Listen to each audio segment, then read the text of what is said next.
Selamat pagi adik-adik peserta didik yang terkasih.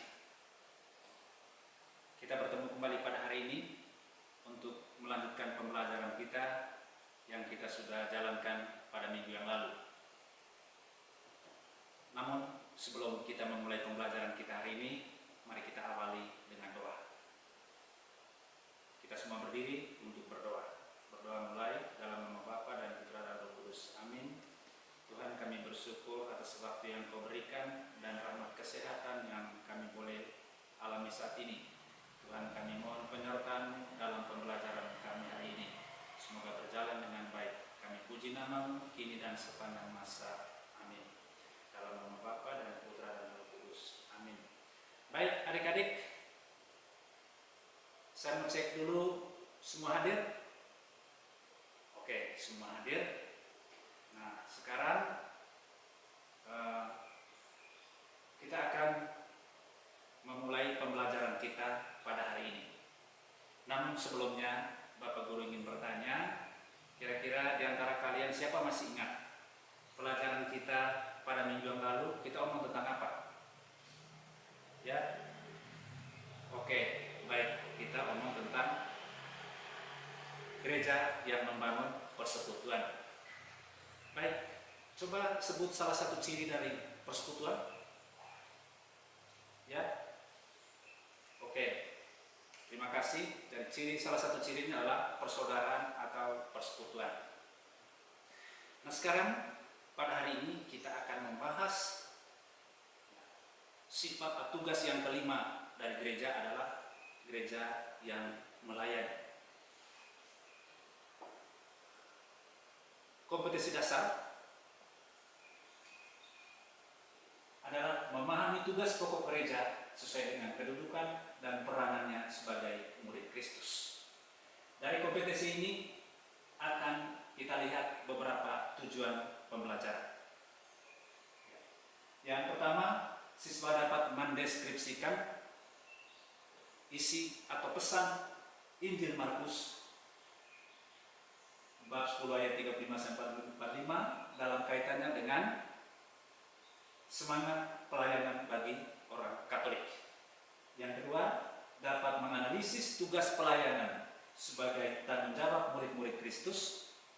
Yang ketiga, dapat menguraikan ciri-ciri pelayanan gereja Katolik.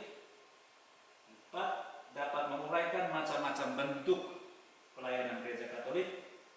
Kemudian dapat menceritakan tokoh-tokoh gereja yang mencurahkan hidupnya untuk pelayanan kepada kaum miskin. Dan yang berikut dapat mendeskripsikan bentuk partisipasi dalam tugas pelayanan gereja. Lalu yang berikut, siswa dapat bertanggung jawab dalam tugas pelayanan gereja. Dan yang terakhir, dapat bersyukur kepada Tuhan atas anugerah pelayanan dalam gereja. Itu beberapa tujuan yang akan kita capai dari kompetensi dasar dan materi gereja yang melayani.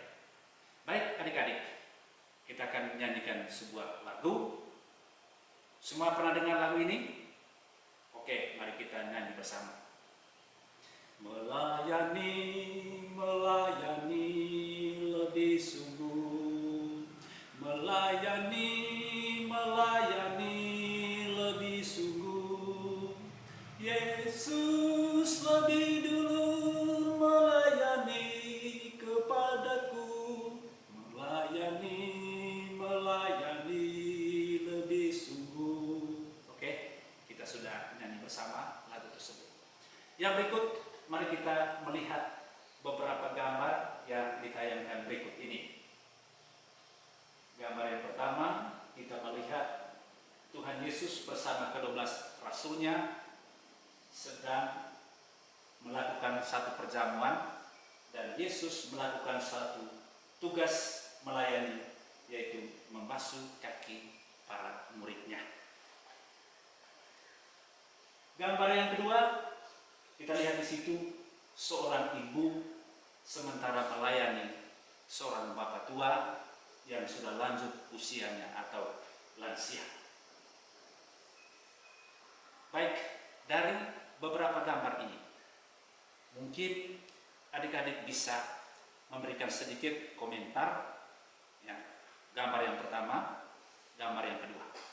Oke, silakan. Gambar yang pertama, apa komentarmu? Gambar yang kedua, apa komentar? Oke, terima kasih atas komentarnya.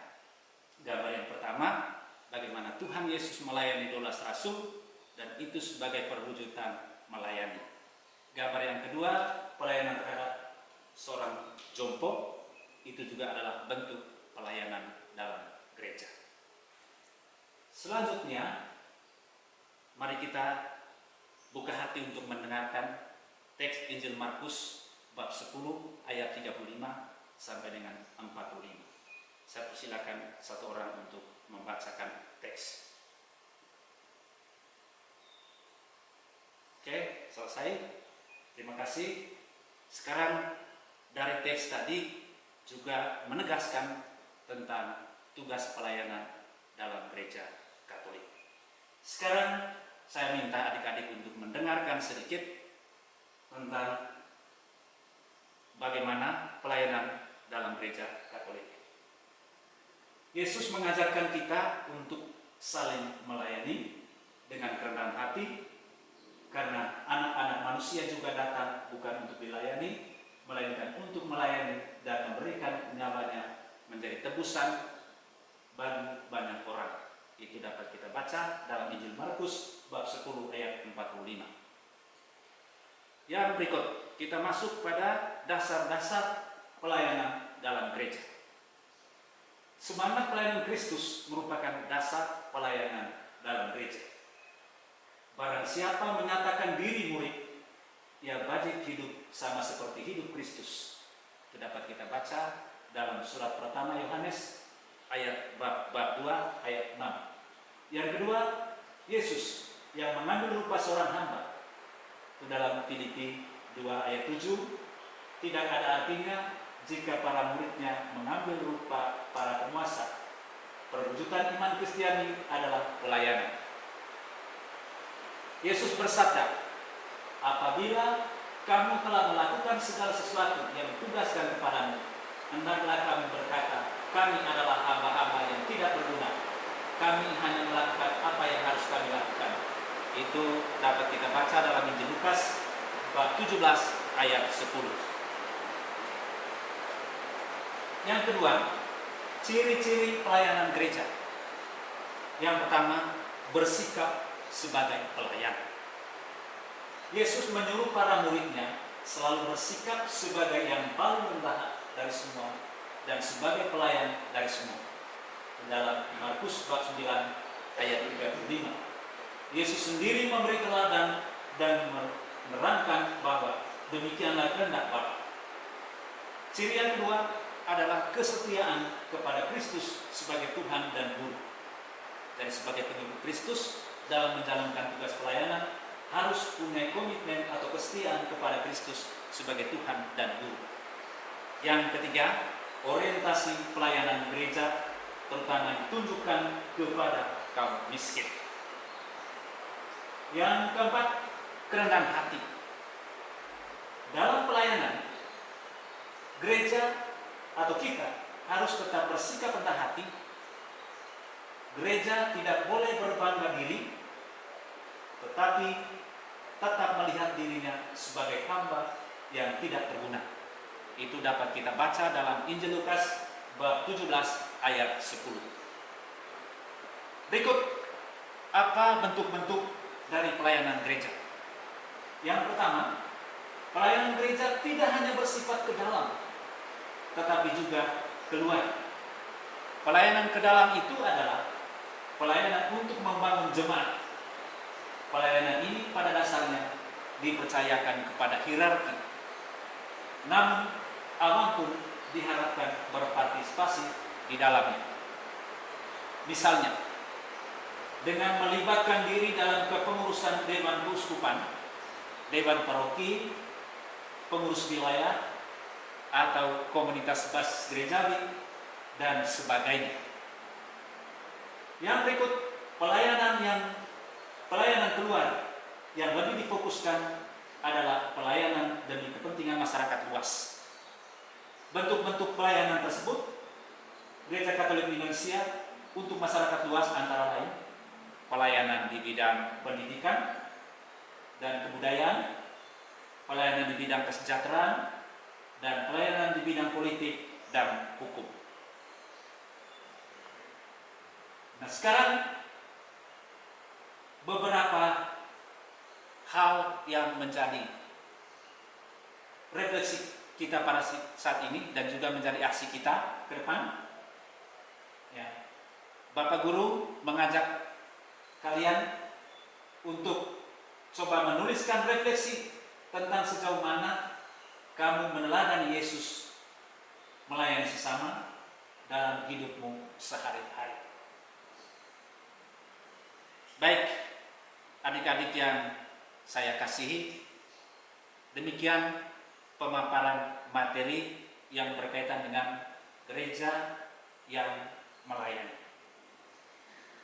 Bapak Guru ingin tahu dulu dari kamu sejauh mana kamu sudah memahami materi ini. Maka sekarang kita masuk pada bagian diskusi kelompok untuk mengerjakan atau mendiskusikan 3 pertanyaan.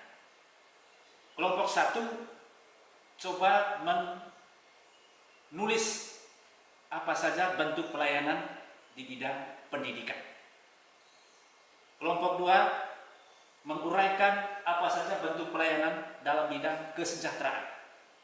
Lalu kelompok 3 apa saja bentuk pelayanan dalam bidang hukum dan politik. Bapak Guru memberikan waktu selama 5 menit. Oke, waktu kita sudah selesai. Maka sekarang Bapak Guru meminta perwakilan dari semua kelompok untuk coba melaporkan hasil diskusi. Kelompok 1, silakan. Oke, terima kasih. Ada tanggapan dari kelompok 2 dan 3? Oke, berarti sama. Sekarang kelompok 2. Terima kasih. Kelompok 1 dan 3 berikan komentar. Oke, terima kasih. Sekarang giliran kelompok 3. Silakan. Terima kasih. Ada tanggapan dari 1 dan 2? Baik, ketiga kelompok sudah melaporkan hasil diskusinya. Setelah itu, mari kita berikan aplaus untuk kelompok-kelompok yang telah memberikan. Sekarang, tibalah saatnya pada bagian terakhir. Bapak Guru akan memberikan tugas untuk kamu refleksikan, dan refleksi itu harus ditulis dalam sebuah kertas nanti. Suruhannya baca kembali teks Lukas, teks Markus bab 10 ayat 35 sampai 45 dan juga materi-materi yang sudah diberikan, dan buatlah refleksi dan akan dikumpulkan pada pembelajaran minggu depan. Baik, adik-adik, kita sudah mempelajari tentang gereja yang melayani. Kita sebagai anggota gereja perlu memahami penjelasan-penjelasan atau materi tadi, karena tugas kita sebagai anggota gereja adalah melayani. Terima kasih, dan mudah-mudahan pembelajaran hari ini bermanfaat. Sekian dan terima kasih.